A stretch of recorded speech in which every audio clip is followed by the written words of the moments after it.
नमस्कार दोस्तों, आज मैं आपको दशा माता की संपूर्ण कहानी सुनाने जा रही हूँ। प्रेम से बोलिए दशा माता की जय हो। पहली कथा के अनुसार एक घर में कोई सास बहू रहती थी। बहू का पति विदेश में कमाने गया था। एक दिन सास ने बहू से गांव में जाकर आग लाकर भोजन बनाने के लिए कहा।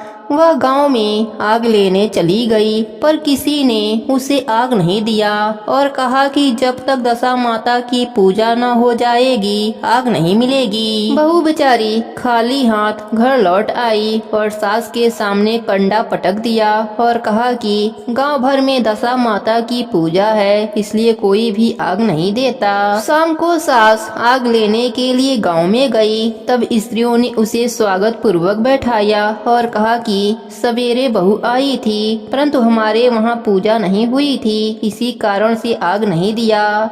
सास आग लेकर अपने घर के दरवाजे पर पहुंची ही थी कि एक व्यक्ति बछवा लिए आया और उसके पीछे ब्याई कलोरी गाय थी। स्त्री ने उससे पूछा कि यह गाय क्या पहलौठी ब्याई है? आदमी ने कहा हाँ। उसने फिर पूछा कि बछवा है कि बछिया? उसने जवाब दिया कि बछवा है। सास ने घर में जाकर बहू से कहा, आओ हम तुम भी दशा माता के गंडे लें और व्रत रहें। दोनों ने गंडे लिए। सवेरे से व्रत आरंभ किया।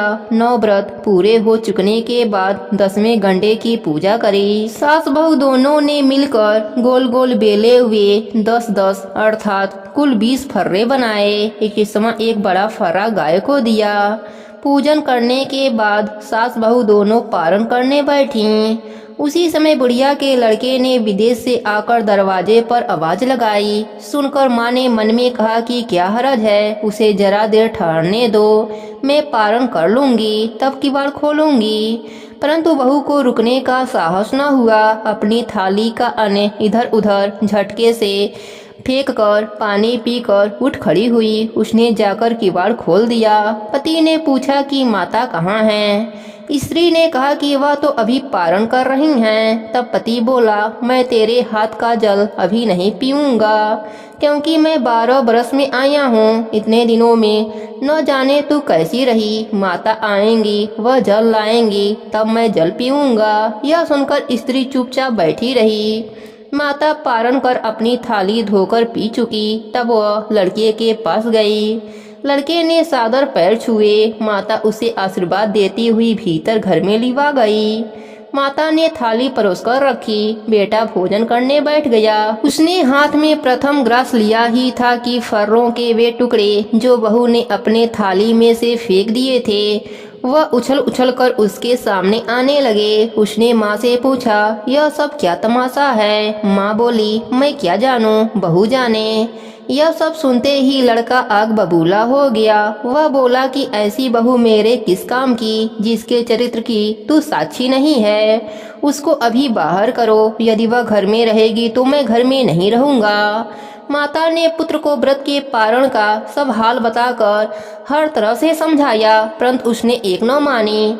वह यही कहता रहा कि उसे निकाल बाहर करो, तभी मैं घर में रहूंगा। माँ ने सोचा, बहू को थोड़ी देर के लिए बाहर कर देती हूँ। इतने में लड़के का गुस्सा शांत पड़ जाएगा, उसकी बात भी रह जाएगी, तब फिर मैं उसे घर में ला लूंगी। उसने बहू से कहा, देहरी के बाहर जाकर उसारे के नीचे खड़ी रह।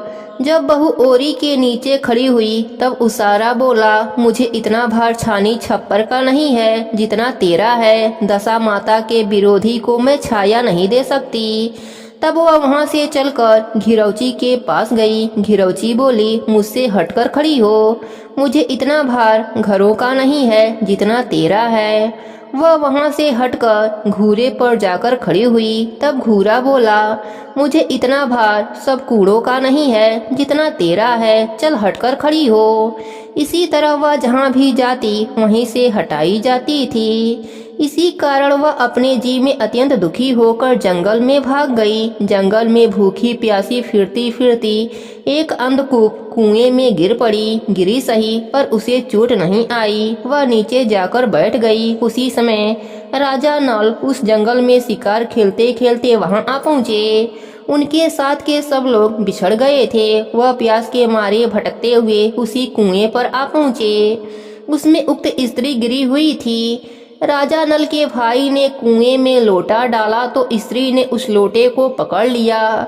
तब भाई ने राजा से कहा कि इस कुएं में तो किसी ने लोटा पकड़ रखा है। तब राजा ने कुएं के जगत पर जाकर कहा कि भाई, पुरुष है तो धर्म का भाई है, और यदि स्त्री है तो मेरी धर्म की बहन है। तुम जो कोई भी हो बोलो, हम तुमको ऊपर निकाल लेंगे। स्त्री ने आवाज दी।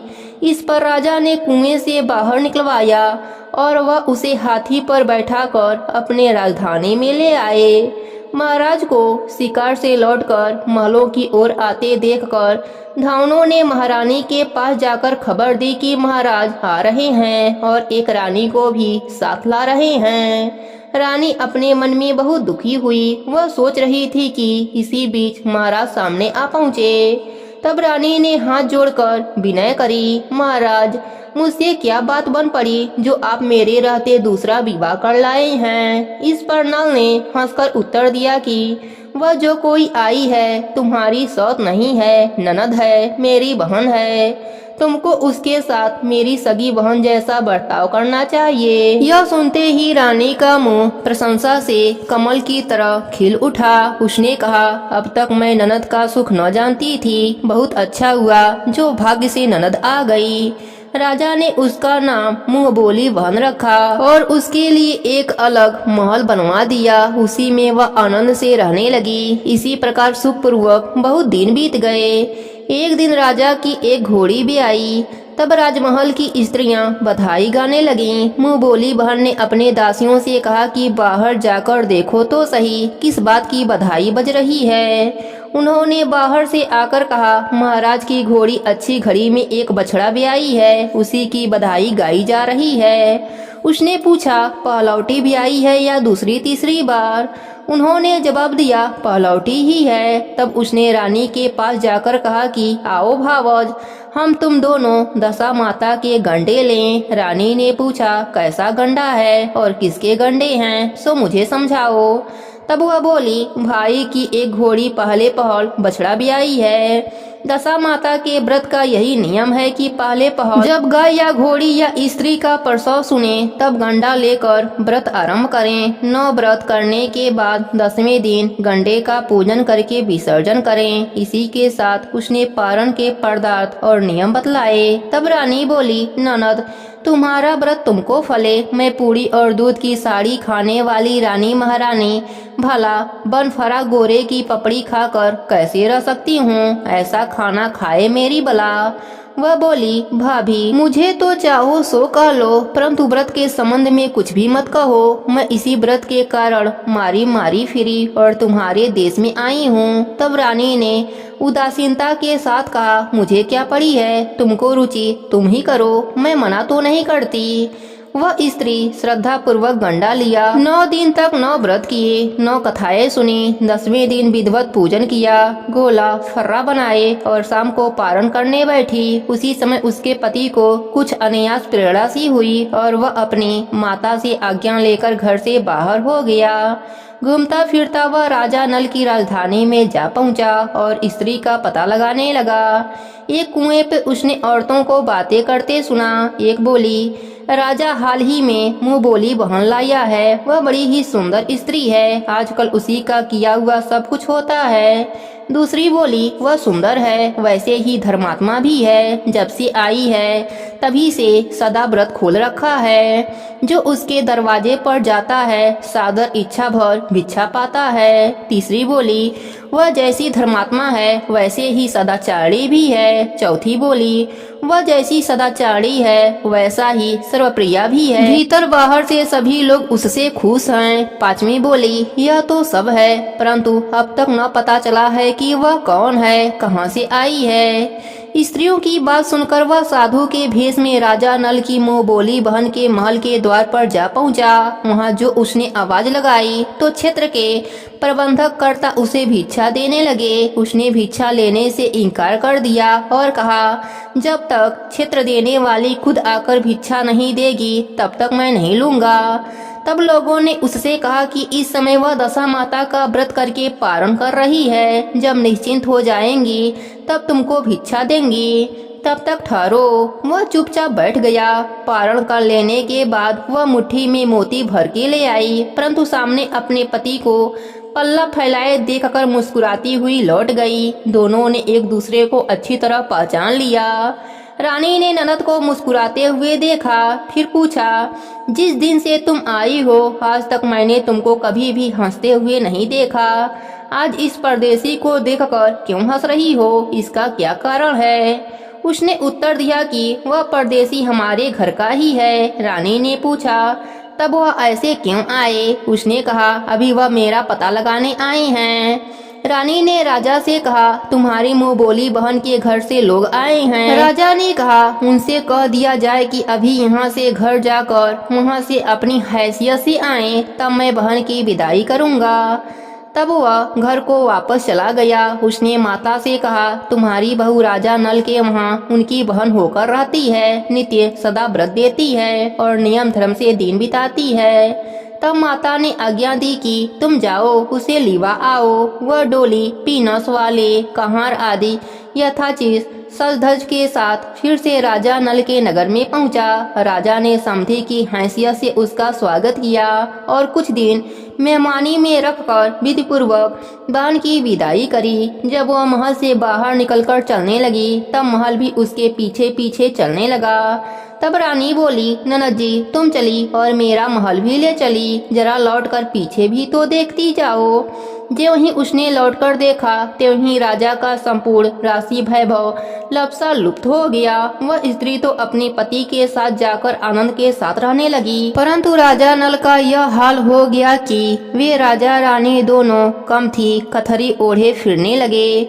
उनके रूप का पत्थर से हो गए और अटाले में पत्ते खड़खड़ाने लगे। तब राजा नल बोले, रानी जहाँ राज किया वहाँ इस दशा में नहीं रहा जाता, इसलिए यहाँ से हट जाना ही उचित है। रानी पतिव्रता स्त्री थी। उसने राजा की आज्ञा मानना और उनकी विपत्ति में उनका साथ देना स्वीकार किया। राजा रानी दोनों महल से निकलकर चल दिए। चलते चलते एक गांव में पहुँचे। वहाँ बेर के वृक्षों में अच्छे अच्छे बेर लगे हुए थे। राजा रानी दोनों भूखे थे, इसलिए वे बेरों के नीचे जाकर बेर बीनने लगे, परंतु बेर लोहे के होते जाते थे। इसी तरह से राजा व रानी जो वस्तु हाथ से छूते थे वही कंकड़ पत्थर बन जाते थे। फिर भी राजा आगे बढ़ता गया। रास्ते में उन्हें एक बनिया बनीजी करके चला आ रहा था। वह मिला। उसने राजा नल को पहचान लिया। तब उसने राजा रानी के भोजन भर को सिर भर आटा दिया। वे आटा लेकर एक नदी के किनारे गए। वहाँ रानी भोजन बनाने लगी और राजा स्नान करने लगा। उसी नदी में मछुआरे मछलियाँ पकड़ रहे थे। उन लोगों ने राजा को 4 मछलियाँ भेंट कर दी। रानी ने रोटियां सेक कर और मछलियाँ भून कर रखी। जब राजा आए और भोजन करने बैठे तब रोटियां ईंट हो गईं और मछलियां उछलकर नदी में चली गईं। वहां से चलकर वह अपने मुंह बोली बहन के वहां पहुंचे। बहन ने सुना कि उसके भाई भौजाई आई हैं। उसने पूछा कि कैसे आए हैं। रानी ने कहा कि लटके, चिथड़ा, भूखे, कुकड़ा ऐसे आए और कैसे आए। यह सुनकर उसे बड़ी लज्जा आई। उसने उन्हें एक कुम्हार के वहां ठहरा दिया। शाम को थाल सजाकर बहन खुद भावज से मिलने कुम्हार के घर गई। उसने सामने थाल रखा तो भावज ने कहा, इस थाल में जो कुछ भी हो कुम्हार के चक्के के नीचे रख दो और चली जाओ। वह थाल का सामान चक्के के नीचे रख कर चली गई। थोड़ी देर में राजा ने आकर पूछा, कहो बहन क्या लाई थी।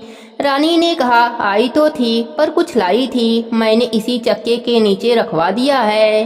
राजा ने वहां देखा तो कंकड़ पत्थर के सिवा और कुछ भी नहीं मिला।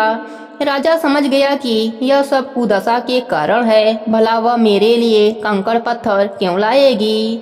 तब वह लोग वहां से भी चलकर अपने मित्र के घर गए। मित्र ने सुना कि उनके मित्र आए हैं तो उसने पूछा, कैसे आए हैं। इन लोगों ने कहा कि कम थी ओढ़े, कथरी बिछाए, मांग मांग कर खाए, ऐसे आए और कैसे आए। मित्र ने दुखी होकर कहा, कोई हानि नहीं, जैसे आए वैसे ही अच्छे आए, आखिर मित्र हैं, उनको महलों में लीवा आओ। मित्र ने बड़े आदर भाव से उनका स्वागत किया, भोजन कराया और एक कमरे में उनके सोने के लिए पलंग बिछवा दिया। उस कमरे में खूंटी पर 9 लखा हार टंगा हुआ था और पलंग की पाटी पर बिजुरिया खाड़ा रखा था।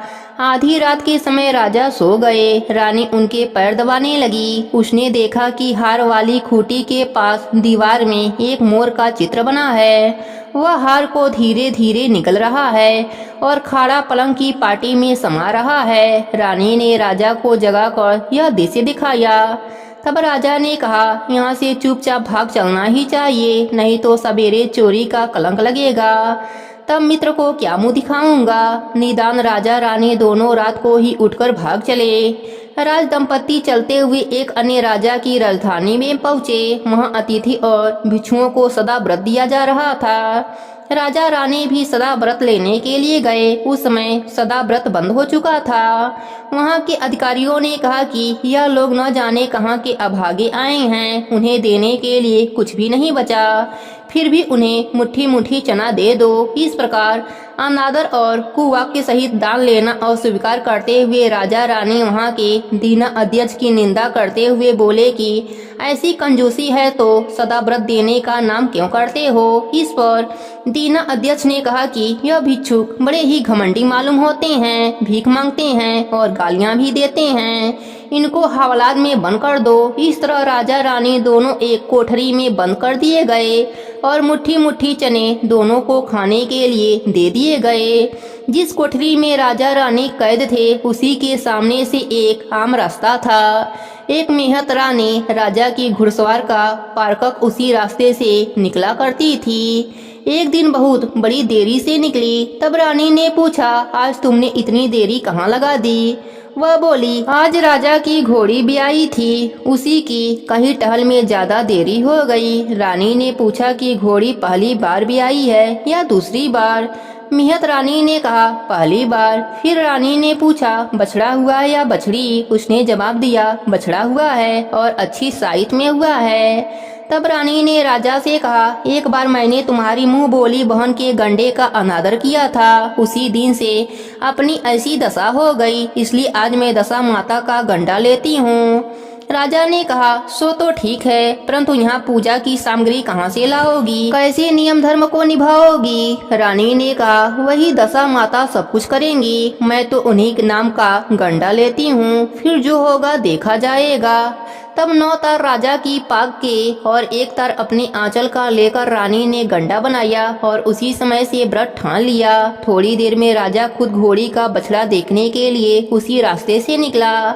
राजा ने नल दंपत्ति को कोठरी में बंद देखकर पूछा, यह लोग कौन हैं और किस अपराध के कारण यहाँ बंद हैं। पहरेदारों ने कहा कि यह लोग भिक्षा लेने आए थे, आपको आशीर्वाद देने के बदले गाली दे रहे थे, इसी कारण दीना अध्यक्ष ने इन लोगों को कैद कर लिया है। राजा ने कहा कि यह तो इनका कोई अपराध नहीं हुआ, इनको मनवांछित भिक्षा न मिला होगा, इसी से गालियां दिए होंगे। इनको संतुष्ट करना चाहिए या कैद कर देना चाहिए। इनको अभी कैद से बाहर निकालो। राजा के आज्ञा अनुसार उसी समय नल दंपति दोनों कोठरी से बाहर निकाले गए। राजा उनके पाँव में पद्म और माथे में चंद्रमा का चिन्ह देखकर पहचान गया कि यह राजा नल और रानी दमयंती हैं। तब उसने विनती भाव से क्षमा प्रार्थना करी और उन्हें हाथी पर बैठाकर अपने महल में ले गए। कुछ दिनों बाद उस राजा का अतिथि सत्कार स्वीकार करने के बाद नल पूरे सज धज से अपने राजधानी की ओर चले। पहले वह अपने मित्र के वहां गए। मित्र ने राजा नल के आने का खबर सुनकर पूछा, मित्र आए हैं तो कैसे आए हैं। लोगों ने कहा कि अब की बार तो बड़े ठाट बाट से, हाथी घोड़े से, डंका निशान से, पालकी बीनत से और फौज भी साथ लेकर आ रहे हैं। मित्र ने कहा, अच्छी बात है, आने दो, मेरे तो जैसे तब थे वैसे ही अब भी हैं, आखिर मित्र हैं। राजा रानी दोनों मित्र के महल में गए। उन्होंने सादर उनका स्वागत करके उसी स्थान पर फिर से उनका डेरा दिया। जहाँ वे पहले टिके थे। आधी रात के समय राजा सो रहे थे। रानी पैर दबा रही थी। तभी उसने देखा कि मोर का चित्र जो हार ले लिया था उसे उगल रहा है और खाड़ा खाट की पार्टी से बाहर निकल रहा है। रानी ने राजा को जगाकर दिखाया। राजा ने अपने मित्र को बुलाकर वह चरित्र दिखाया। तब मित्र बोला, मैंने न तुमको चोरी लगाई थी न अब लगाता हूँ। यह सब कुदशा का कारण था। आप निश्चिंत रहिए, मेरे मन में कोई मैल नहीं है। मित्र के वहां से चलकर राजा मुंह बोली बहन के वहां गए। उसने जब सुना कि राजा भैया आए हैं तब उसने पूछा, कैसे आए हैं? लोगों ने कहा, जैसे राजा महाराजा आते हैं वैसे आए हैं। और कैसे आए हैं? उसने कहा, उनको मेरे महल में आने दो। राजा नल का हाथी बहन के महल की ओर बढ़ा। तब रानी बोली, आप बहन के घर जाइए, मैं तो उसी कुम्हार के घर जाकर ठहरूंगी जिसके वहाँ पहले टिकी थी। राजा ने कहा, जिसके कारण इतने दुख उठाए तुम उसी से फिर से झगड़ा मोल लेती हो, यह तो अच्छी बात नहीं। परंतु रानी न मानी। वह कुम्हार के वहाँ ठहरी। राजा भवन के घर चले गए। शाम को ननद भावज के लिए थाल लगाकर चली। उसने भावज के सामने जाकर थाल रख दिया। तब भावज ने सोने चांदी के गहने उतार कर रखने लगी और कहने लगी, खाओ रे मेरे सोने रुपए के गहने, खाओ, हम नंगे भूखे क्या खाएंगे। यह देखकर ननद बोली कि यह ताने किसे मारती हो? मुझसे जो पहले कुछ हो सका था तब लाई थी, वही अभी भी लाई हूँ। विश्वास न हो तो चक्का के नीचे अभी भी देख लो। सचमुच चक्का उठाकर देखा तो उसके नीचे मड़ी मड़िका का ढेर लगा था। रानी देखकर सन्न रह गई। वह बोली, ननद तुम्हारा कोई दोष नहीं है, यह सब मेरी कुदशा का कारण था। रानी ने ननद का लाया हुआ सब सामान वापस कर दिया। कुछ अपनी तरफ से भी दिया, परंतु पूजा का न्योता न दिया। वहां से चलकर राजा सूरा गाय के पास आए तो उसने सब सेना समेत राजा को भर पेट दूध पिलाया। वहां से आगे चले। नदी के तट पर पहुंचे तो वहां पहाड़ पड़ गया। राजा का आला चेताया गया। तब भोजन तैयार हो गया। तब राजा भोजन करने बैठा। उसी समय नदी में उछलकर गिरी हुई भूनी मछलियां अपने आप थाली में आकर गिर पड़ी। वे रोटियां जो ईंट बन गई थी फिर से आटे की लोइयां बन गईं, जो उस दिन अपने काम में न आई थी।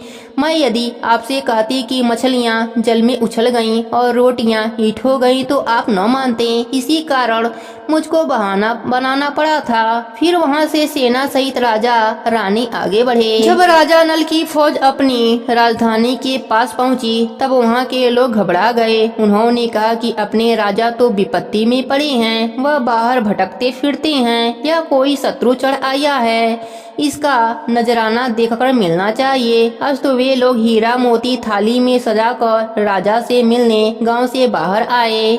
अपने राजा को पहचान कर उनको बड़ी आनंद हुआ। वे बड़ी श्रद्धा भक्ति पूर्वक महाराज के आगे होकर उन्हें महलों में लिवा आए। राजा रानी ने महलों में प्रवेश करके तुरंत ही दशा माता की पूजा का प्रबंध किया और उस नगर की सब सौभाग्यवती स्त्रियों को आमंत्रित किया। भगवती के भोग के लिए सब तरह के पकवान बनाए गए।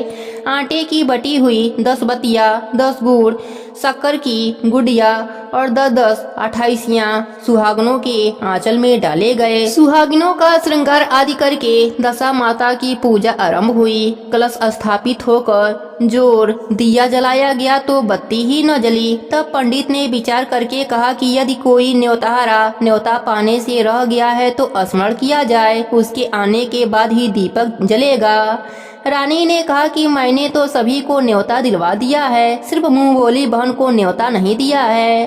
तब पंडितों ने कहा कि उसे शीघ्र ही बुलाइए। राजा ने अपने दूतगामी रथ भेजकर मुंह बोली बहन को बुलावा दिया। उसने कलश का मणिक प्रज्वलित किया। बड़ी धूमधाम से पूजा हुई।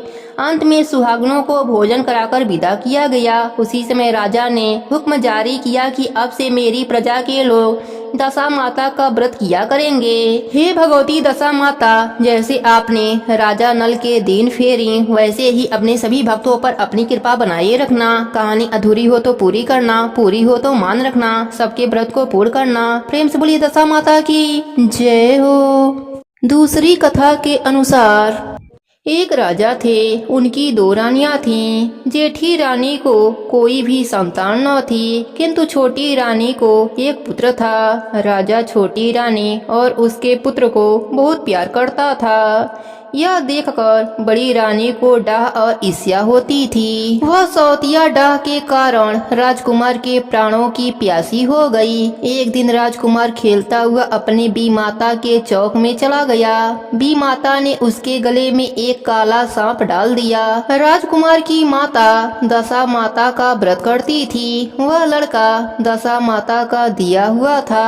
अस्तु दशा माता की कृपा से लड़के के गले में पड़ा हुआ सांप अपने आप ही सरक कर भाग गया। दूसरे दिन राजकुमार की बी माता ने उसे विष के लड्डू खाने को दिए। वह लड्डू ज्यों ही खाने लगा त्यों ही दशा माता ने किसी दासी के भेष में प्रकट होकर लड्डू छीन लिए। विष देने पर भी लड़का नहीं मरा। तब रानी को बड़ी ही चिंता हुई कि किसी न किसी तरह इसको मारना ही चाहिए। तीसरे दिन जब राजकुमार पुनः उसके आंगन में खेलने गया, तब रानी ने उसे पकड़कर गहरे कुएं में डाल दिया। यह कुआं उसके आंगन में ही था। इस कारण किसी को कुछ भी पता नहीं चला कि राजकुमार कहाँ गया या क्या हुआ।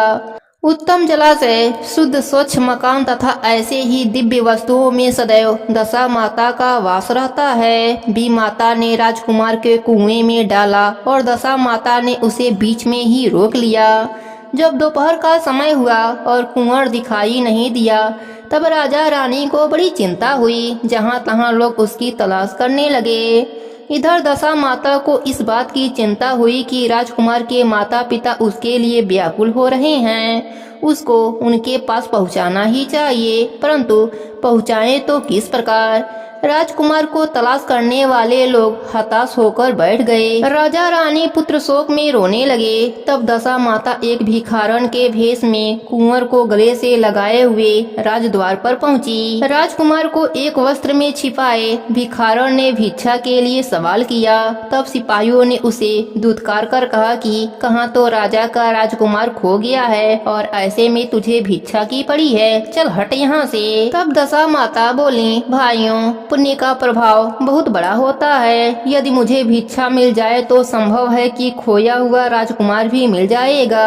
यह कहकर वह दिहरी के भीतर पैर रखने लगी। तब सिपाहियों ने उसे आगे बढ़ने से रोका। उसी समय दशा माता ने एक वस्त्र में से बालक का पैर उतार दिया। सिपाहियों ने समझा कि अभी कुंवर उसके हाथ में है, उसे जाने देते हैं और कुंवर को भीतर छोड़ आने के बाद उधर से जाने लगेगी, तब पकड़कर बैठा लेंगे। दशा माता कुंवर को लिए भीतर चली गईं। उन्होंने राजकुमार को चौके में छोड़ दिया और वहां से वापस को चल दी, परंतु रानी उन्हें देख लिया। उसने डांट कर कहा कि खड़ी रह, तू कौन है? तूने 3 दिन से मेरे लड़के को कहाँ छिपा कर रखा था? तूने ऐसा क्यों किया? ठहर जा, इसका जवाब तो देती जा। दशा माता उसी क्षण ठहर गईं। उन्होंने कहा कि रानी, मैं तुम्हारे पुत्र को चुराने छिपाने वाली नहीं हूँ। मैं ही तुम्हारी आराध्य देवी हूँ। मैं दशा माता हूँ। तुम्हें सचेत करने आई हूँ कि तेरी सौत तुझसे ईर्ष्या द्वेष रखती है। वही तेरे पुत्र का घात करने की चिंता में रहती है। तुझको उचित है कि अपने पुत्र को कभी उसके पास न जाने दो। एक बार उसने कुंवर के गले में सांप डाल दिया था, उसे मैंने भगा दिया। दूसरी बार उसने विष के लड्डू उसे खाने के लिए दिए थे, उसको मैंने उसके हाथ से छीन लिया। अब कि उसने कुएं में डाल दिया था, सो इस बार भी मैंने इसकी रक्षा करी। इस समय भिखारन बनकर तुमको चेतावनी देने आई हूँ। तब रानी भगवती के पैरों में गिर पड़ी। उसने विनती भाव से प्रार्थना की कि जैसे कृपा करके आपने साक्षात दर्शन दिए हैं, वैसे ही अब इसी महल में सदैव रहिए। मुझसे जो सेवा पूजा बनेगी मैं वह करूंगी। तब दशा माता ने उत्तर दिया कि मैं किसी के घर में नहीं रहती। जो श्रद्धा पूर्वक मेरा ध्यान स्मरण करता है उसी के हृदय में रहती हूँ। मैंने तुझे साक्षात दर्शन दिया। इसके उपलक्ष्य में तुम सुहागनों को न्योता कर उनका यथाविधि आदर सत्कार से भोजन कराओ और अपने नगर में तथा राज्य में ढिढोरा पिटवा दो कि सभी लोग मेरा गंडा लिया करें और व्रत किया करें। यह कहकर दशा माता अंतर ध्यान हो गयीं। रानी ने शहर भर की सौभाग्यवती स्त्रियों को निमंत्रण देकर बुलाया उबटन से लेकर शिरोभूषण श्रृंगार तक उनकी यथाविधि शुश्रूषा करके गहने आदि देकर आंचल भरे और भोजन कराकर विदा किया। शहर और राज्य में भी ढिढोरा पिटवा दिया कि अब सब लोग दशा माता के गंडे लिया करें। दशा माता के गंडे लेने से सभी के दशा सुधरने लगा। हे दशा माता, जैसे आपने छोटी रानी और उसके पुत्र पर अपनी कृपा करी, वैसे ही अपने सभी भक्तों पर अपनी कृपा बनाए रखना। सबके व्रत को पूर्ण करना। कहानी अधूरी हो तो पूरी करना, पूरी हो तो मान रखना। प्रेम से बोली दशा माता की जय हो। तीसरी कथा के अनुसार एक साहूकार था। उसका बहुत बड़ा परिवार था। 5 बेटे, उनकी 5 बहुएं तथा एक लड़की थी। लड़की का विवाह हो चुका था, किंतु गौना की विदाई नहीं हुई थी। इस कारण लड़की माता पिता के घर में ही रहती थी। एक दिन साहूकार ने दशा माता के गंडे लेने गई। उसकी बहुओं ने भी गंडे लिए। उसी समय उन्होंने सास से पूछा कि ननद जी का भी गंडा ले लिया जाए। सास ने कहा कि अवश्य। तब वे बोली कि उनकी तो विदाई होने वाली है। यदि व्रत के पहले ही विदा हो गईं, तब सास ने कहा कि मैं पूजा का सब सामान साथ में दे दूंगी, वह अपने घर जाकर पूजा कर लेगी। लड़की ने दशा माता का गंडा तो ले लिया, परंतु पूजन के पहले ही उसकी ससुराल से उसके पति आ गए। माता ने विधि पूर्वक लड़की की विदाई की और उसकी पालकी में पूजा का सामान रखवा दिया। जब वह अपने घर पहुंची, तब वहां घर के आंगन में गलीचा बिछा था। उसी पर जाकर बैठ गई। पास पड़ोस की स्त्रियां नई बहू को देखने में जुट गईं। सब उसकी सुंदरता और गहने कपड़े की प्रशंसा करने लगीं। किसी की नजर सब कुछ छोड़कर उसके गले के गंडे पर जा पड़ी। वह बोली कि बहू की माँ बड़ी टुकटुकाइन है। इतना जेवर होते हुए भी तो 2 तार के सूत उसके गले में क्यों पहना दिया है, सो समझ में नहीं आता। जहाँ एक ने यह बात कही, वहाँ सभी की नजर गंडे पर पड़ गई। सभी स्त्रियों ने गंडे के संबंध में कुछ न कुछ राय प्रकट करी। संध्या को सास, ननद, देवरानी, जेठानी, घर के सभी स्त्रियां जुटकर बैठी तो उसी गंडे की चर्चा करने लगीं। किसी ने कुछ कहा, किसी ने कुछ कहा। सारांश यह है कि सभी ने सूत के गंडे की निंदा करी। सुनते सुनते नई बहू का जी उब गया। तब उसने गंडे को तोड़कर जलती हुई बोरसी में डाल दिया। गंडे में आग लगते ही उनके घर में आग लग गई। धने धान सब जल गया। सब आदमी अपने अपने प्राण को लेकर भागे। उस जले घर में स्त्री पुरुष दोनों ही रह गए। बाकी सब 3 का 13 हो गए। घर का सामान जल चुका था। न खाने को अन्न था, न पहनने को वस्त्र था। इस कारण दोनों जन भी गांव छोड़कर चल दिए। आगे स्त्री, पीछे उसका पति। दोनों चलते चलते उस गांव में पहुँचे जहाँ की वह लड़की थी। उसने पति से कहा कि जब तक कोई जीविका नहीं है, तब तक तुम भाड़ झोंक कर पेट भरो। मैं भी किसी मजदूरी की चिंता करती हूँ। पति भाड़ झोंकने लगा और स्त्री एक कुएं के जगत पर जा बैठी। उस कुएं पर सारे गांव की स्त्रियां पानी भरने आती थीं। उस लड़की की भावज भी आई और उसने वहां बैठी देखकर बोली कि बहन, तुम तो किसी भले घर की लड़की मालूम होती हो, क्यों यहाँ बेकार बैठी हो, मेरे घर चलो। लड़की बोली कि अवश्य चलूंगी, परंतु न तो नीच टहल करूंगी, न खराब खाना खाऊंगी। बड़ी भावज बोली कि हमारे घर में तुम्हारे लिए नीच काम है ही नहीं। जब से हमारी ननद ससुराल चली गई है, तब से हमारे बच्चे हैरान हैं। तुम उन्हीं को खिलाती रहना और हमारे घर से सीधा लेकर अपना भोजन बनाकर खाया करना। इसके राजी होने पर स्त्रियां अपने घर गईं और सास से बोली कि सासू माँ, कुएं के जगत पर एक अनाथ दुखनी लड़की बैठी है। वह हमारे यहाँ रहने और तुम्हारे नाती खिलाने पर राजी है। तुम्हारी आज्ञा हो तो उसे रख लो। सास ने कहा कि खुशी से रख लो, परंतु इतना कह देती हूँ कि पीछे से कला नहीं करना। सब बहुओं ने कहा कि नहीं करेंगे। तब सास ने आज्ञा दे दी। वे दूसरी बार पानी भरने गई और दुखनी को अपने घर लीवा आई।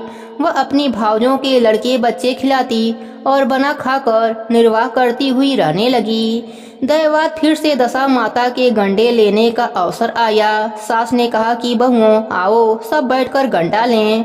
बहुओं ने पूछा कि क्या दुखनी का भी गंडा ले लिया जाए। सास ने कहा कि जब घर में रहती है तब उसको क्यों बाहर किया जाए, उसे भी गंडा ले लेना चाहिए। तब बहुओं ने कहा कि इसी तरह रोकते रोकते तुमने ननद जी का भी गंडा ले लिया था, आखिर पूजा नहीं हो पाई और उसकी विदाई हो गई। अब दुखनी को भी गंडा लिवाती हो, यदि पूजा होने के पहले यह भी चली गई तब क्या होगा। सास बोली कि तब क्या हानि है, तुम्हारी ननद ने अपने घर जाकर पूजा की होगी, दुखनी पूजा होने तक यहाँ रहेगी तो अपनी पूजा में शामिल हो जाएगी, नहीं तो वह भी जाएगी तो उसको भी पूजा का सामान दे दिया जाएगा। सर्वसम्मति से दुखनी ने गंडा ले लिया। 9 दिन तक कथा कहानी होती रही। व्रत पूजन यथाविधि हुआ। 10वें दिन साहूकार की 5 बहुओं और उसकी सास ने सिर से स्नान किया, घर में गोबर से चौक लगाया, पूजा की तैयारी करने लगी। तब दुखनी बोले कि भाभी मुझे फटा पुराना कपड़ा मिल जाए तो मैं भी स्नान कर आऊं। तब बहुओं ने सास से पूछा कि हमारे पास ननद जी की साड़ी रखी है, कहो तो इसे दे दें। तब ननद जी आवे तब उनके लिए दूसरी साड़ी आ जाएगी। सास ने कहा दे दो, मुझे क्या, तुम्हारी ननद झगड़ा न करे, तुम जानो तुम्हारा काम जाने।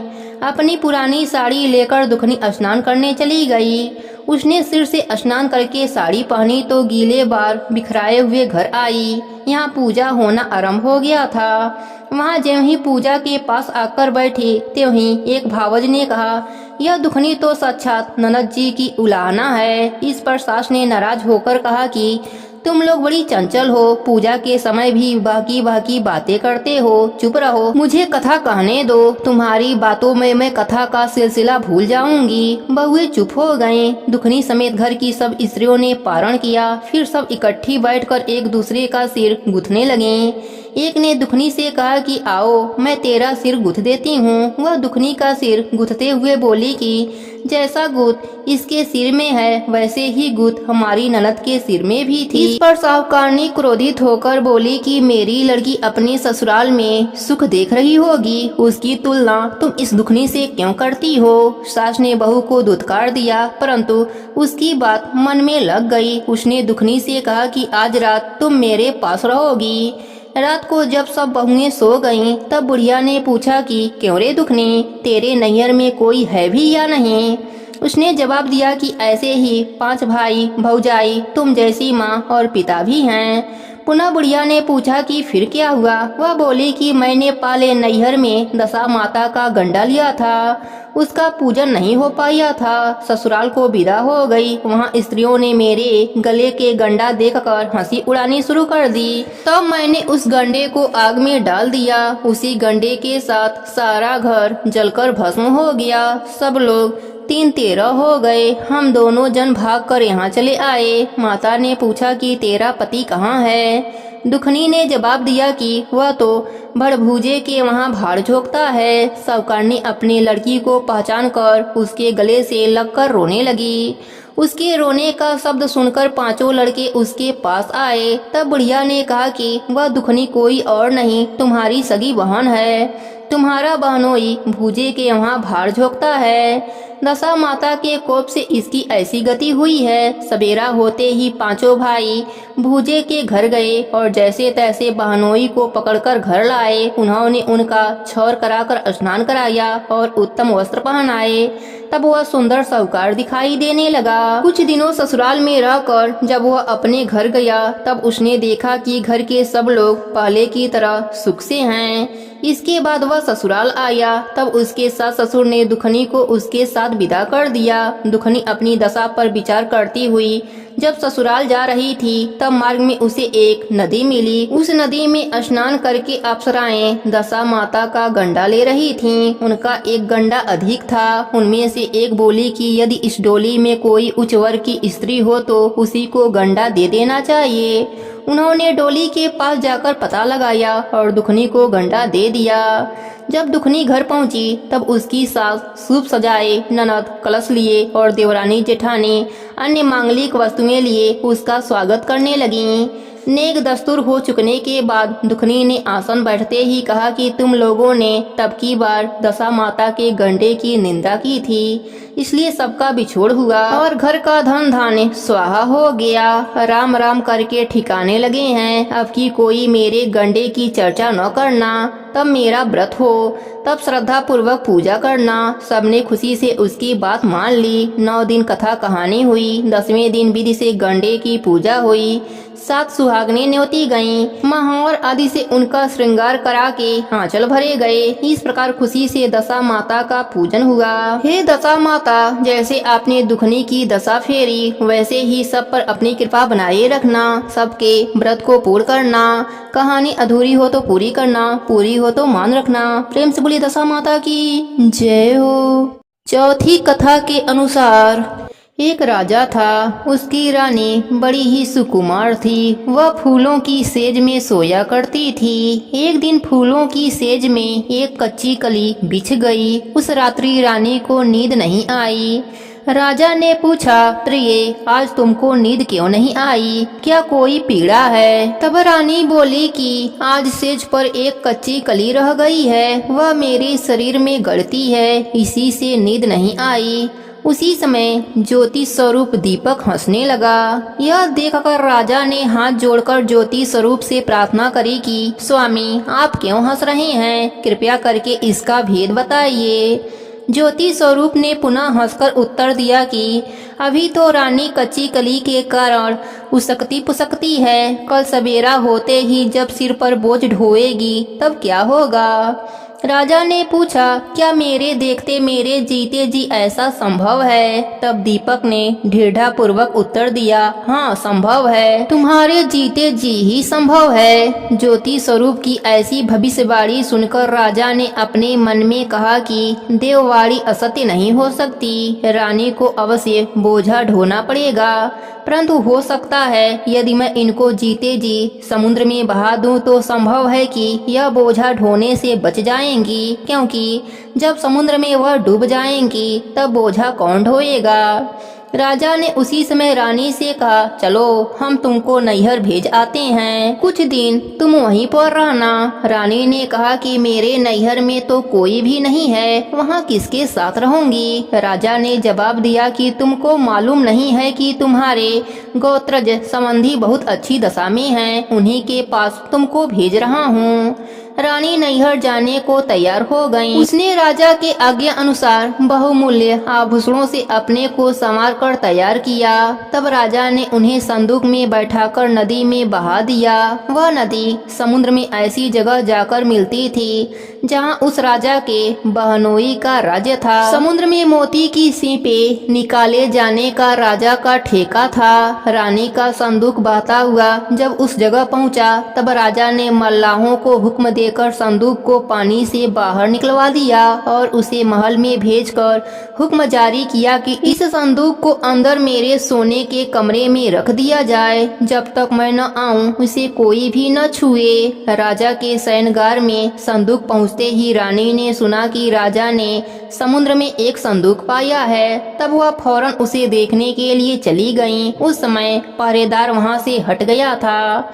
रानी ने कौतूहलवश संदूक को खोल दिया। उसने देखा कि उसके भीतर एक सर्वांग सुंदरी 16 श्रृंगार 12 आभूषण किए बैठी है। रानी ने अपने जी में सोचा कि अगर राजा इसको इस दशा में देखेगा तो इसी का होकर रह जाएगा, मुझको त्याग देगा, इसलिए इस स्त्री का हुलिया बिगाड़ कर संदूक में बंद कर देना चाहिए। उसने रानी के जेवर कपड़ा सब उतार कर उसे मैले कचूले फटे पुराने कपड़े दिए और संदूक में बंद करवा दिया। राजा जब बाहर से महल में आया तब उसने रानी को अपने सोने के कमरे में बुलाया और पूछा कि क्यों रानी, तुमने देखा, इसमें क्या है?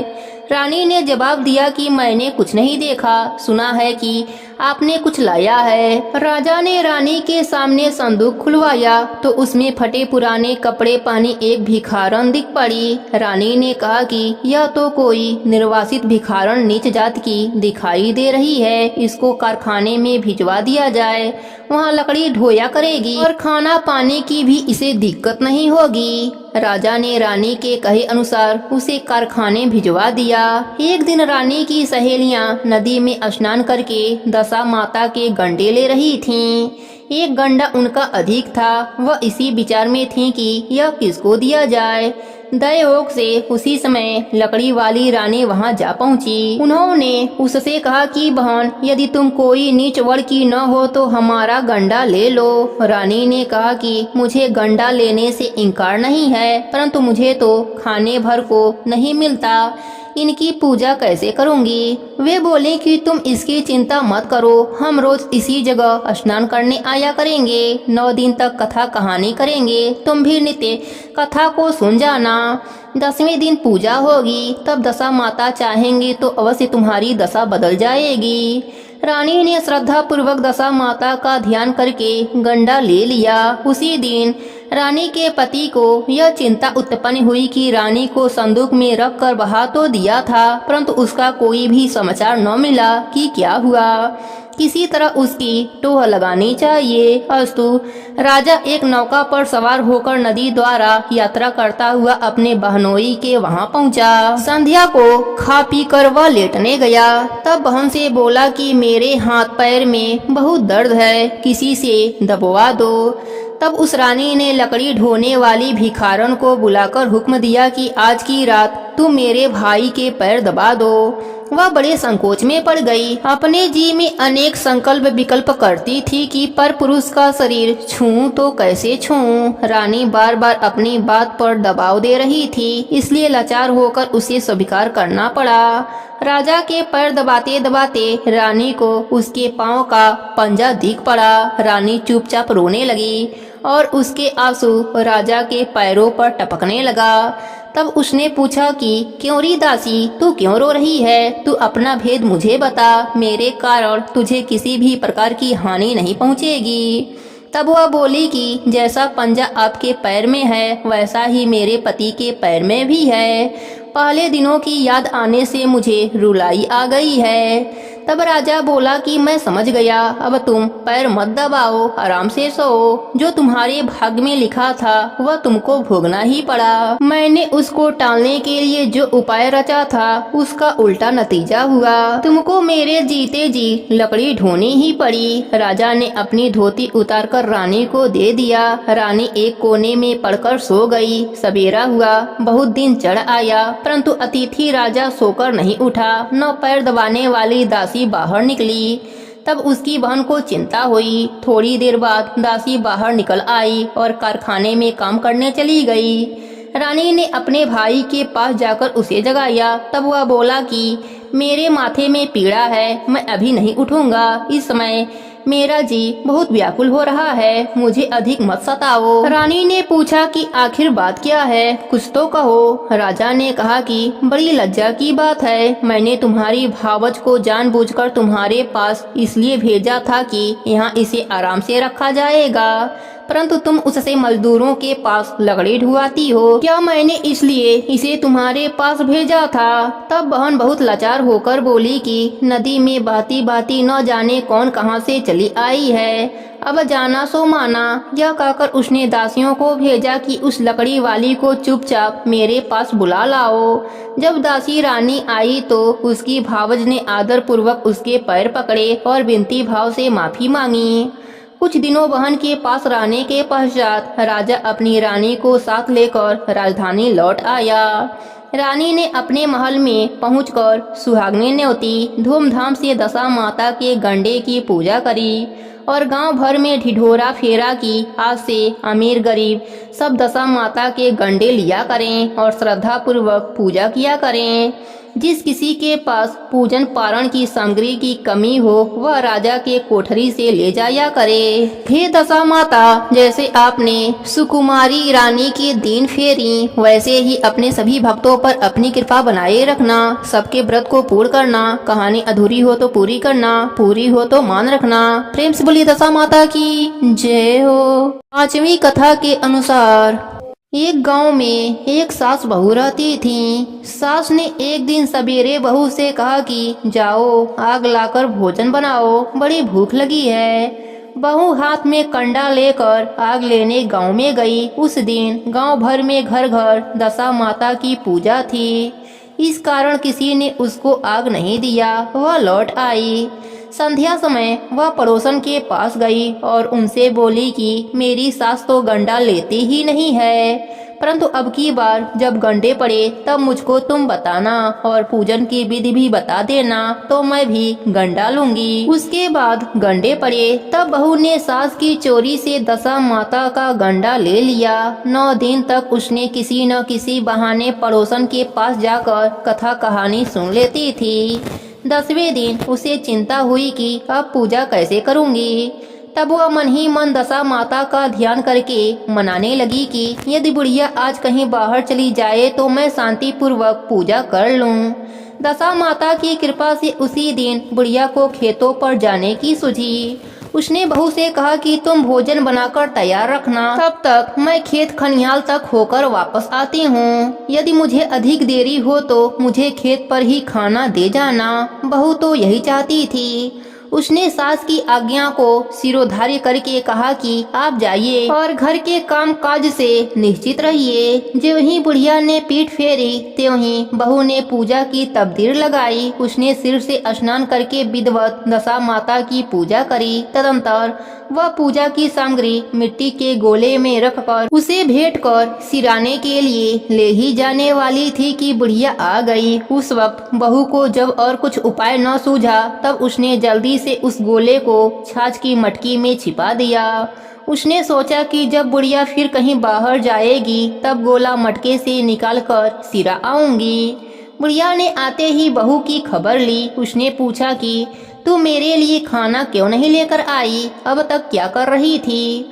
उसने जवाब दिया कि आज मैंने सिर से नहाया है, इसी कारण रसोई करने में देरी हो गई। मैं थाल परोसती हूँ, भोजन कर लीजिए। बुढ़िया का गुस्सा कुछ शांत हुआ। वह पैर धोकर चौके में बैठी ही थी कि उसका लड़का भी आ गया। वह भी माता के साथ भोजन करने बैठ गया। बुढ़िया भोजन करके उठना ही चाहती थी कि लड़का बोला, मुझे तो छाछ चाहिए। बुढ़िया ने बहू से कहा, उठ छाछ दे दे। उसने कहा, मैं तो रसोई के भीतर हूँ, आप क्यों नहीं दे देती। बुढ़िया भोजन करके उठी, हाथ धोकर मट्ठा लेने गई, परंतु जो ही उसने छाछ की मटकी उठाई उसमें से कुछ खड़खड़ाने की आवाज सुनाई दिया। उसने हाथ डालकर देखा तो एक बड़ा सोने का गोला था। सास ने आश्चर्य में होकर बहू से पूछा कि अरे इसमें यह क्या है, इसे तू कहाँ से लाई है और यहाँ क्यों छिपा कर रखा है। मैं समझ गई, इसी से तू छाछ देने नहीं आ रही थी। इसका भेद बताओ, नहीं तो अभी तेरी खबर लेती हूँ। वह बोली, मैं क्या जानूं, मेरी दशा माता जाने।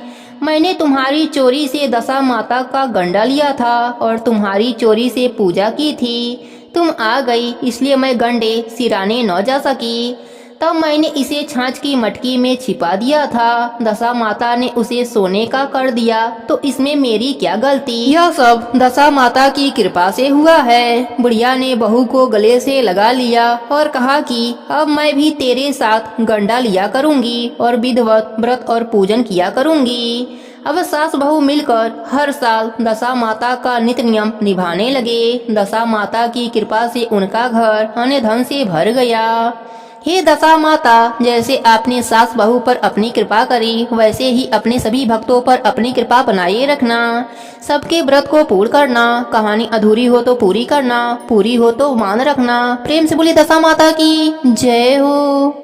छठवीं कथा के अनुसार एक घर में कोई देवरानी जेठानी थी। उनके कोई भी संतान न थी। वे मेहनत मजदूरी करके पेट पालती थीं। नेम धर्म व्रत पूजन कुछ भी नहीं करती थीं। एक दिन दोनों सवेरे सवेरे गांव में आग लेने गईं, परंतु किसी ने उनको आग नहीं दिया। उस दिन गांव भर में दशा माता का पूजन था। दोनों खाली हाथ घर आकर एक दूसरे से कहने लगी कि आज तो गांव भर में दशा माता का पूजन है, कोई आग नहीं दे रहा है, क्या किया जाए। आखिर जेठानी बोली कि कुछ हानि नहीं, आज अपने लोगों को भी व्रत ही सही, शाम को जब आग मिलेगी तब रसोई बनाकर खा लिया जाएगा। संध्या के समय जेठानी अपनी एक पड़ोसन के घर आग लेने गई।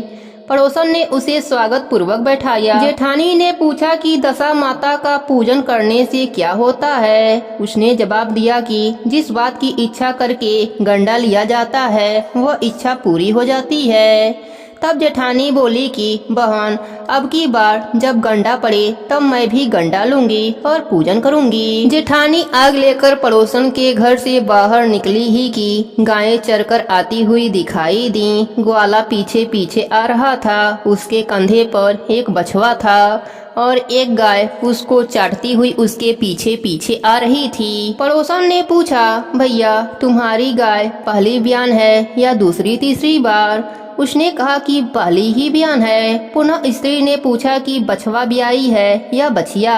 ग्वाला ने जवाब दिया कि बछवा है। तब उसने जेठानी से कहा कि लो, अब घर जाकर दशा माता का गंडा ले लो। 9 दिन तक कथा कहानी सुनना, 10वें दिन सिर से स्नान करके पूजन करना। दशा माता चाहेंगी तो 10 दिन के भीतर ही तुम्हारी मनोकामना पूरी हो जाएगी।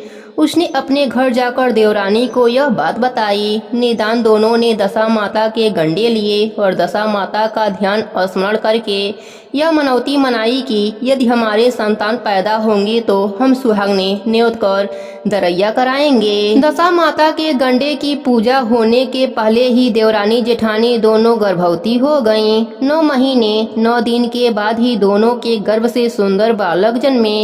बालकों के जन्म संस्कार के बाद ही देवरानी ने कहा कि लड़के होने पर सुहागने न्योतने की मनौती की थी, उनको न्योता दे देना चाहिए। जेठानी ने कहा, अभी ऐसी क्या जल्दी पड़ी है, जब लड़कों की अन्नप्रा संस्कार होगी तब न्योता दे दिया जाएगा। तब लड़कों की पसनी हुई, तब भी देवरानी ने दुरैया की याद दिलाई, परंतु जेठानी ने फिर से टाल दिया और कहा कि जब लड़कों का मुंडन होगा तो अब सुहागने न्योत दी जाएंगी। होते होते कुछ दिनों के बाद लड़कों का मुंडन हुआ। तब भी देवरानी ने जेठानी से कहा, परंतु फिर भी जेठानी ने कहा कि जब लड़के बड़े होंगे उनकी सगाई होगी, उसी दिन सुहागने न्योत दी जाएंगी। लड़के बड़े हो गए, उनका सगाई संबंध भी पक्का हो गया। फिर भी जेठानी ने सुहागने नहीं न्योती। उसने कहा कि जिस दिन लड़कों की भावरें पड़ेंगी उसी दिन सुहागने न्योत कर उत्सव के साथ पूजा की जाएगी। तब देवरानी बोली कि बहन, तुम चाहे जब करना, पर मैं तो मंडरापछन के दिन ही सुहागने न्योत दूंगी। देवरानी ने जैसा कहा था वैसा ही किया। उसने मड़वा के दिन सुहागने न्योत दी, परंतु जेठानी ने कुछ भी परवाह न किया। मंडरापछन के बाद मातृका पूजन करके और बारात सजाकर दोनों दूल्हे ब्याहने के लिए चल दिए। जिस लड़के की माता ने मड़वा के दिन सुहागने न्योती थी उसका विवाह बड़ी धूमधाम से सकुशल पूर्ण हो गया, परंतु जिसकी माता ने सुहागने नहीं न्योती थी उसको ठीक भावरों के समय दशा माता बीच मंडप से हर कर ले गईं। दुल्हा को सासा गायब होते देखकर वर कन्या दोनों पक्षों में हाहाकार मच गया। उसकी बारात खाली हाथ घर वापस आ गई, परंतु लड़की की माता बड़े संकट में पड़ गई कि अब यह अधब्याही लड़की किसके सर मढ़ी जाएगी। पास पड़ोस की चतुर स्त्रियों ने लड़की की माता को समझाया और ब्याह का जो सीधा सामान बचा हुआ था उसे उसी लड़की के हवाले कर दिया। लड़की मंगले भिखारी लोगों को सदा व्रत देने लगी। एक दिन एक साधु तीर्थ यात्रा करता हुआ उसी गांव की ओर चला आया।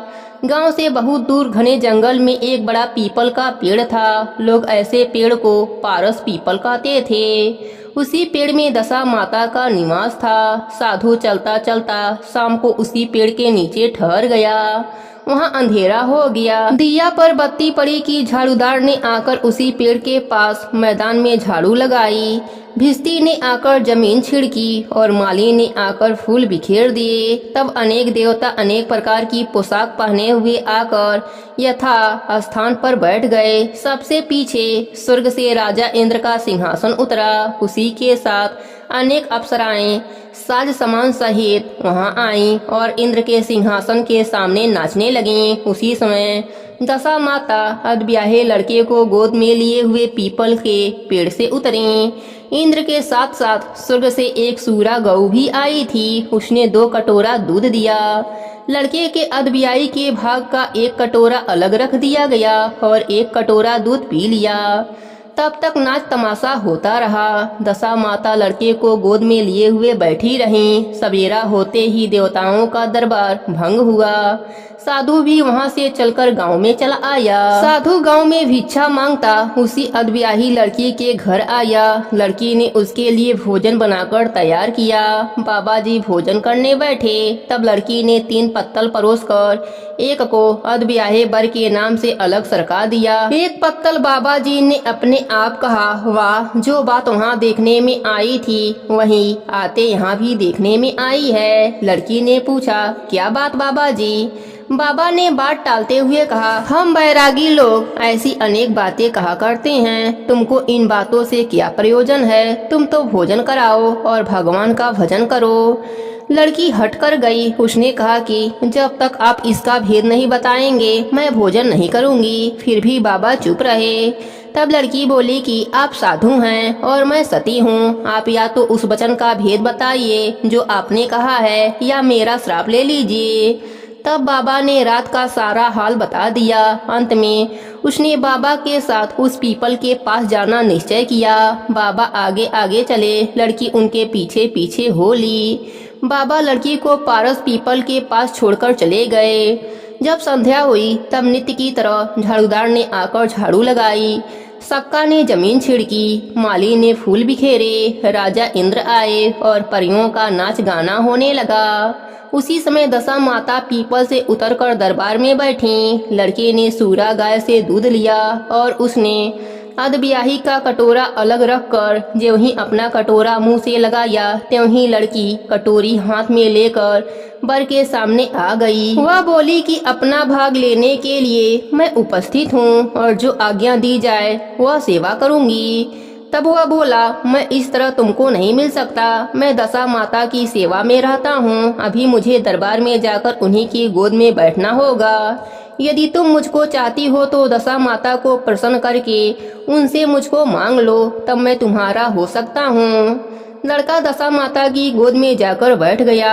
लड़की अप्सराओं के साथ नाचने लगी। जब सवेरा हुआ तब दशा माता ने कहा कि यह नई नाचने वाली लड़की बहुत अच्छी नाची है। उसे बुलाकर उन्होंने कहा कि मैं तुमसे बहुत प्रसन्न हूँ, मांग लो, जो कुछ भी मांगना हो वह मांग लो।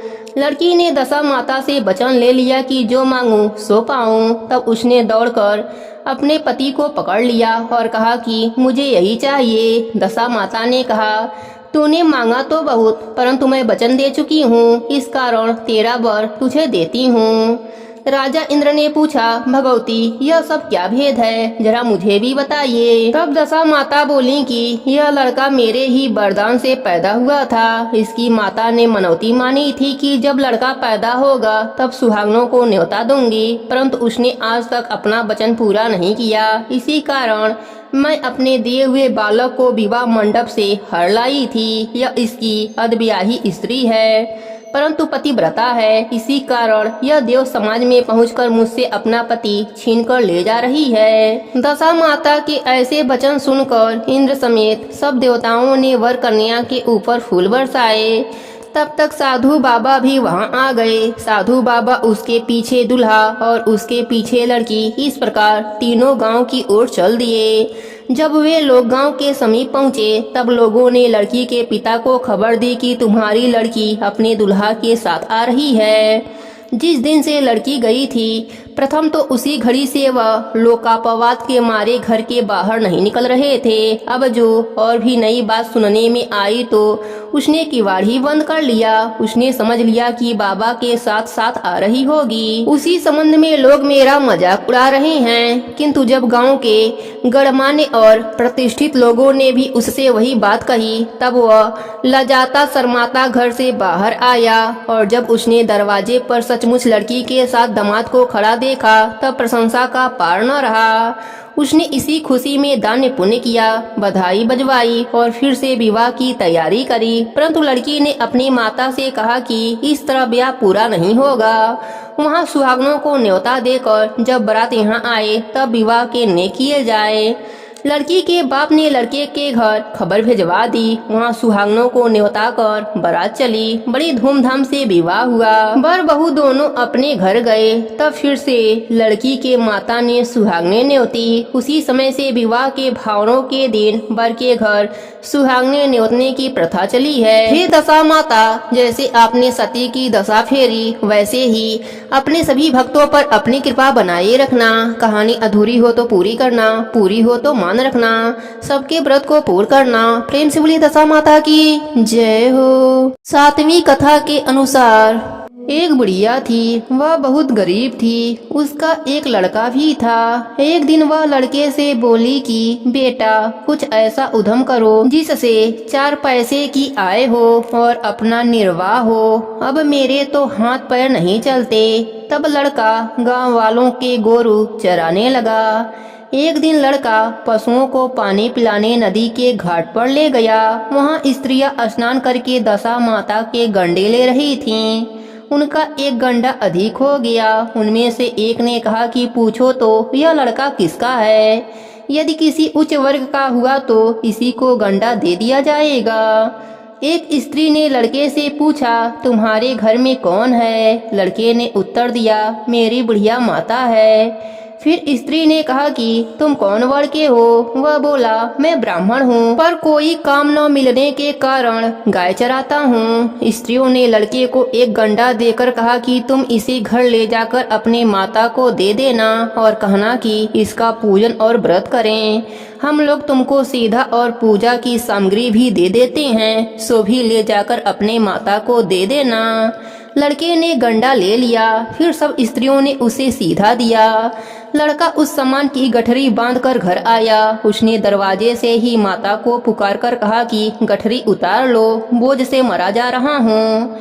माता दौड़ी आई। गठरी का सीधा सामान देखकर वह बहुत खुश हुई। उन्होंने लड़के से पूछा कि यह सब कहाँ से लाए हो। लड़के ने बुढ़िया से सब हाल कहकर दशा माता का गंडा भी उसे दे दिया। बुढ़िया ने गंडे को लेकर प्रेम पूर्वक माथे से लगाया। उसी दिन से वह व्रत नियम करने लगी। 9 दिन तक कथा कहानी कहती रही। 10वें दिन उसने गंडे के पूजन की तैयारी करी। वह देहरी के बाहर लीप रही थी। उसी समय एक अति वृद्ध दरिद्र स्त्री द्वार पर आकर बोली कि क्या करती हो बहन। उसने जवाब दिया कि आज मेरे घर दशा माता का पूजन है, इसलिए घर को लीप रही हूँ। तब दशा माता ने कहा कि मुझे बहुत प्यास लगी है, थोड़ा पानी पिला दो।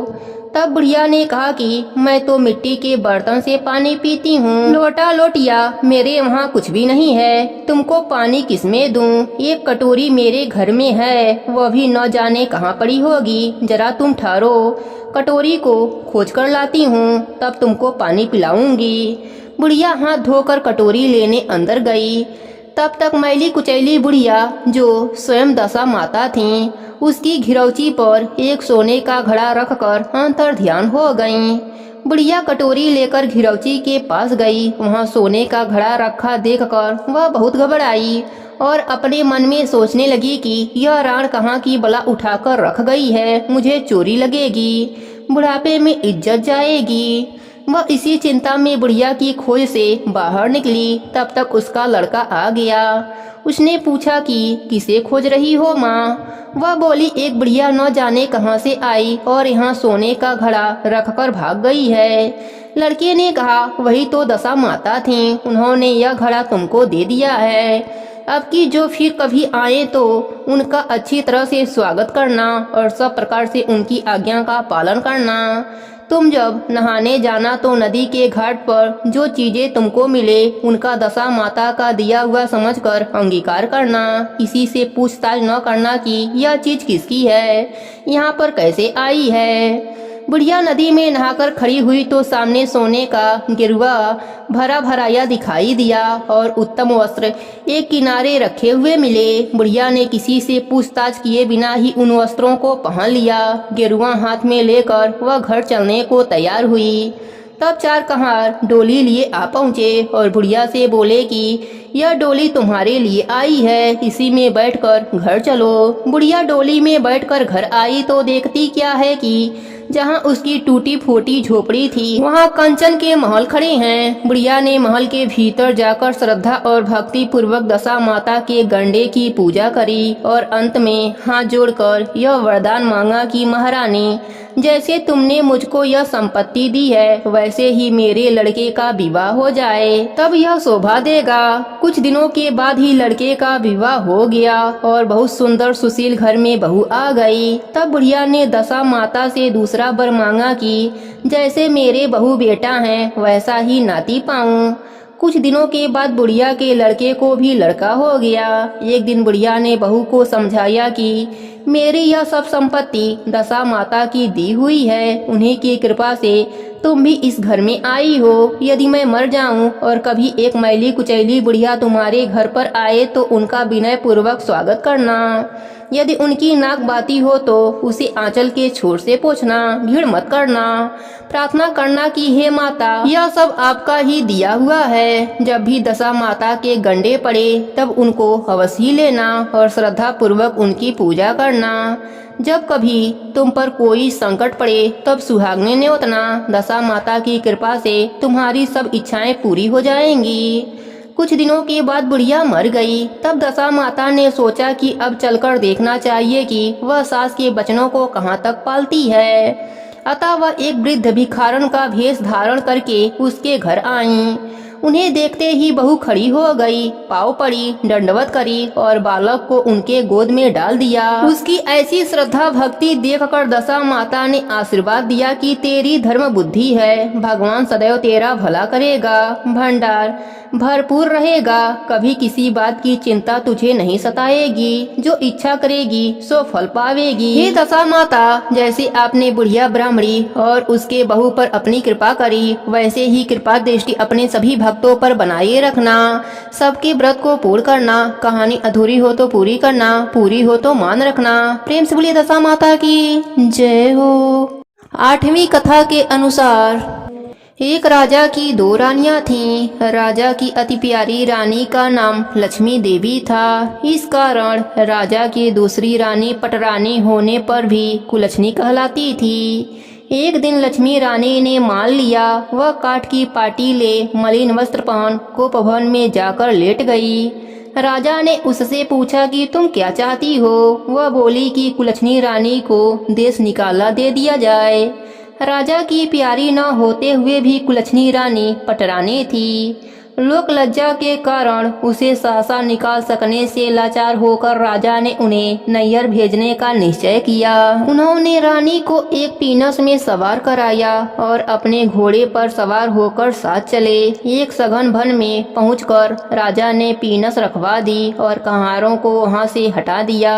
इसके बाद वह घोड़ा दौड़ाते हुए अपने महल में जा पहुँचे। कुलच्छनी रानी को बाट देखते हुए अपने महल में जा पहुँचे। रानी को प्यास लगी हुई थी, इसलिए वह डोली के बाहर निकली। उसने देखा कि डोली एक पीपल के वृक्ष के नीचे रखी है। दूर तक कहीं आबादी का नामो निशान नहीं है। रानी ने आसपास पानी खोजा परंतु कहीं जलाशय दिखाई नहीं दिया।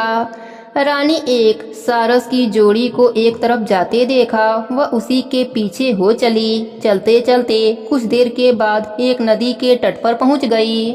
रानी ने उसी नदी में शौच आदि से निवृत्त होकर स्नान किया और जल पिया। जिस घाट पर रानी ने स्नान किया उसी घाट पर कुछ स्त्रियां स्नान कर रही थीं। स्नान करके उन्होंने दशा माता के गंडे लिए। उनके पास एक गंडा अधिक था। एक ने रानी से गंडा लेने के लिए कहा। रानी गंडा लेकर वहां से चली आई और अपने डोली में आकर बैठ गई। थोड़ी देर में दशा माता एक बुढ़िया का भेष धरकर आई और रानी से बोली कि बेटी यहाँ बैठी क्या कर रही हो। रानी ने पूछा कि पहले तुम बताओ कि तुम कौन हो। बुढ़िया ने कहा कि मैं तो तुम्हारी मौसी हूँ। तब रानी उसके गले से लिपट कर रोने लगी। उसने विपत्ति की कहानी आधो पंथ बुढ़िया को कह सुनाई और अंत में यह कहा कि अब मुझे केवल तुम्हारा ही आश्रय और भरोसा है। दशा माता की कृपा से उसी जगह माया का शहर बस गया। रानी ने भाई भौजाई आदि सारा नैहर अपने आप ही प्रकट हो गया। रानी अपने परिवार से मिलकर 9 दिन तक दशा माता के महात्म्य की कथा कहानियाँ कही। 10वें दिन गंडे की पूजा होनी थी। उसी दिन सवेरे दशा माता ने कहा कि तुम आज नदी में स्नान करने जाओगी। वहाँ तुमको जो सोने का कलश मिले उसको ले लेना और जो डोली तुमको लेने के लिए आए उसमें निसंकोच सवार हो जाना। किसी प्रकार संकल्प विकल्प में पढ़कर यह मत पूछना कि यह डोली किसकी है। रानी नदी में स्नान करने गई। वह स्नान करके जल से बाहर निकली तो किनारे 2 सोने के कलश रखे मिले। उन्हीं के पास सुंदर रेशमी वस्त्र समारे हुए रखे थे। रानी ने वस्त्र बदलकर घड़े भरे और ज्यों ही अपने स्थान की ओर चलना चाहा त्यों ही एक डोली सामने से आती दिखाई दी। रानी समझ गई कि हो ना हो इसी डोली के बारे में मौसी ने मुझे सूचना दी थी। वह फौरन डोली में सवार होकर अपने घर गई। वहाँ माया के परिवार की सब स्त्रियां समेत रानी ने दशा माता के गंडे की पूजा करी, सुहागिनों को भोजन कराया, तब पारण किया। तदंतर रानी अपने नैहर के परिवार में आनंद पूर्वक हिल मिल कर रहने लगी। कुछ दिनों के बाद सहसा राजा को रानी का स्मरण हुआ। उसके ध्यान में आया कि कुलसनी रानी को जिस दिन से मैं जंगल में छोड़कर आया हूँ उसी दिन से आज तक उसका कोई भी समाचार नहीं मिला। चलकर देखना चाहिए कि उसकी क्या गति हुई है। तब वह रानी को खोजने के लिए चलने लगा। तब मंत्रियों ने समझाया कि अब रानी को आपसे मिलना नहीं हो सकता। राजा ने किसी की बात पर ध्यान नहीं दिया। वह चलता चलता उसी स्थान पर पहुंचा जहां वह रानी का डोली रखवाया था। परंतु उसे यह देखकर बड़ा आश्चर्य हुआ कि जहां सगन बंद था वहां सुंदर नगर बसा हुआ है। राजा के प्रश्न करने पर नगर के लोगों ने कहा कि यह कुलसनी का नगर है। तब तो राजा और भी आश्चर्य में डूब गया। वह बार बार यही विचार करता था कि यह जगह तो वही है जहां मैं अपने रानी को छोड़ गया था। क्या उसी के नाम से यह नगर बसा हुआ है? राजा महल के पास इतला करवाई कि अमुक राजधानी का राजा मिलने के लिए आया है। रानी ने राजा को पहचान कर उत्तर दिया कि मैं ऐसे दगेबाज राजा से मिलना नहीं चाहती। परंतु उसकी मौसी ने उसे समझाया कि पति परमेश्वर के बराबर होता है, उनसे विमुख होकर कभी पीठ नहीं देनी चाहिए। तुमको यही उचित है कि उनका स्वागत करो, यथाशक्ति सत्कार करो और नियम पूर्वक मिलो। रानी ने राजा को महल के भीतर बुलवाया और वहीं डेरे पर ठहराया। दोपहर को राजा भोजन करने गया। उसके साथ एक नाई था, वह भी राजा के समीप ही खाने को बैठा। रानी ने राजा तथा उस नाई को परोसने लगी। पहली बार ज्यों ही रानी ने नाई के सामने पत्तल रखी त्यों ही उसने रायते का एक छींटा रानी के पैर पर डाल दिया।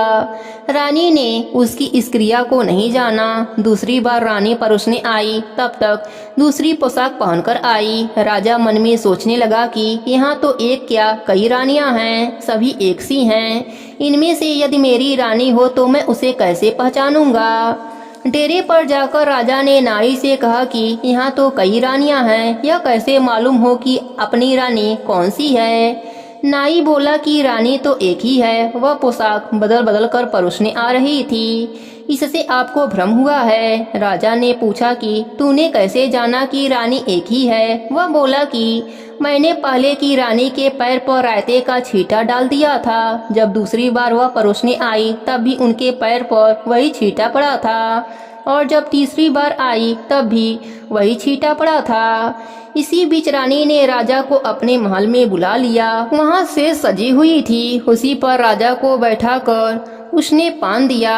राजा लेट गया। रानी पैर दबाने लगी। तब राजा ने कहा कि रानी बहुत दिन हो गए हैं, अब राजधानी चलो।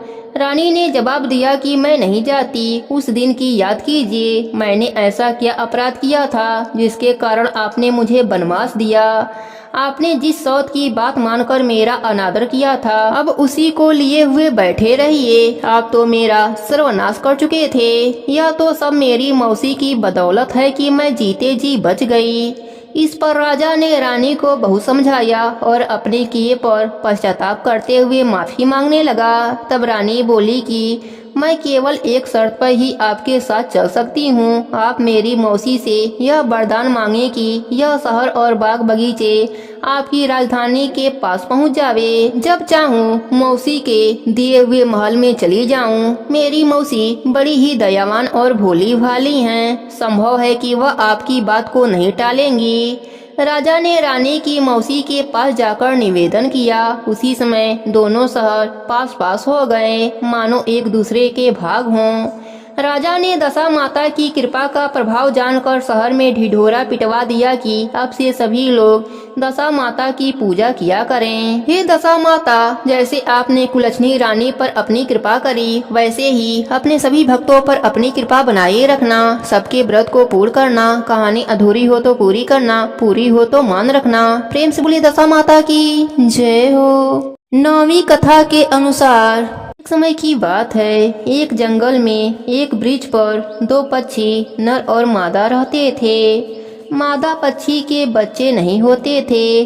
जब वह 4 चिड़ियों में मिलकर बैठती तब प्रायः वे उसको बंधिया कहकर उससे घृणा करती थी। इससे चिड़िया अपने चित्त में बहुत दुखी होती थी। वह चिड़ियों के समाज में बहुत कम मिलती जुलती थी। एक दिन वह अपनी स्थिति पर विचार करती हुई अकेली नदी पर पानी पीने गई। वहाँ स्त्रियां दशा माता के गंडे ले रही थीं। उनका एक गंडा अधिक था। उन्होंने आपस में कहा कि यहाँ कोई स्त्री या मनुष्य दिखाई नहीं देता जिसको यह गंडा दे दिया जाए। न हो तो इस चिड़िया के गले में गंडा बांध दिया जाए। यह नित्य इसी जगह आकर कथा सुन लिया करेगी। इसको पूजन की विधि बता दिया जाएगा तो पूजन के दिन यह भी पूजन भी कर लेगी। तदनुसार चिड़िया के गले में गंडा बांधकर उसे समझा दिया कि 9 दिन तक बराबर तू इसी जगह आकर कथा सुन लिया करना। 10वें दिन 21 गेहूं लाकर एक गेहूं दशा माता के नाम से नदी में डाल देना। बाकी 20 गेहूं तुम खुद चुग लेना। चिड़िया ने 9 दिन प्रेम पूर्वक कथा कहानी सुनी। 10वें दिन स्त्रियों की बताई विधि के अनुसार गंडा पानी में डालकर पारण किया। कुछ दिनों के बाद उस चिड़िया के बहुत बच्चे पैदा हो गए। अन्य चिड़ियों को आश्चर्य हुआ और वे बोले कि इसके तो बच्चे ही नहीं हो रहे थे, यह कैसे हुआ। वह बोली कि जब मेरे बच्चे नहीं हो रहे थे तब तो तुम लोग बधिया कहकर दुत्कारती थी। अब जो दशा माता ने मुझको बच्चा दिया तो तुम सब कोसती हो। चिड़ियों ने उससे पूछा। उसने गंडा लेने का हाल क्रमशः कह सुनाया और सबको पूजा की विधि बता दी। तब जंगल की सभी चिड़ियाएं दशा माता का व्रत करने लगीं एवं दशा माता की कृपा से सभी आनंद पूर्वक रहने लगीं। हे दशा माता, जैसे आपने नन्ही चिड़िया पर अपनी कृपा करी, वैसे ही अपने सभी भक्तों पर अपनी कृपा बनाए रखना। कहानी अधूरी हो तो पूरी करना, पूरी हो तो मान रखना। सबके व्रत को पूर्ण करना। प्रेम से बोलिए दशा माता की जय हो। अब करते हैं दशा माता की आरती। कर्पूरे गौरम करुणावतारम संसारे सारम भुजगेन्द्रहारम सदा वसंतम हृदयारविन्दे भवं भवानी सहितं नमामि। तमेव माता च पिता तमेव बन्धुश्च सखा तमेव विद्या द्रविणं तमेव सर्वं मम देव। प्रेम से बोलिए दशा माता की जय हो। आरती श्री दशा माता की जय। सतचित आनंद दाता की आरती श्री दशा माता की जय। सतचित आनंद दाता की भय भंजन अरु दिशा सुधारणी, पापे तापे कली कलुष विदारणी, शुभ लोक में सदा विहारणी, जय पालिनी दीन जनन की, आरती श्री दशा माता की, जय सतचित आनंद दाता की, अखिल विश्व आनंद विधायिनी, मंगलमयी सुमंगलदायिनी, जय पावन प्रेम प्रदायिनी, अमीय राग रस रंग रली की, आरती श्री दशा माता की, जय सतचित आनंद दाता की, आरती श्री दशा माता की, जय सत्यचित आनंद दाता की, नित्यानंद भयो आहार दीनी, आनंद घन आनंद प्रसादिनी, रसमयी रसमय उन्मादिनी, सरस कमलिनी विष्णु अली की, आरती श्री दशा माता की, जय सत्यचित आनंद दाता की, आरती श्री दशा माता की, जय सत्यचित आनंद दाता की। प्रेम से बोलिए दशा माता की जय हो।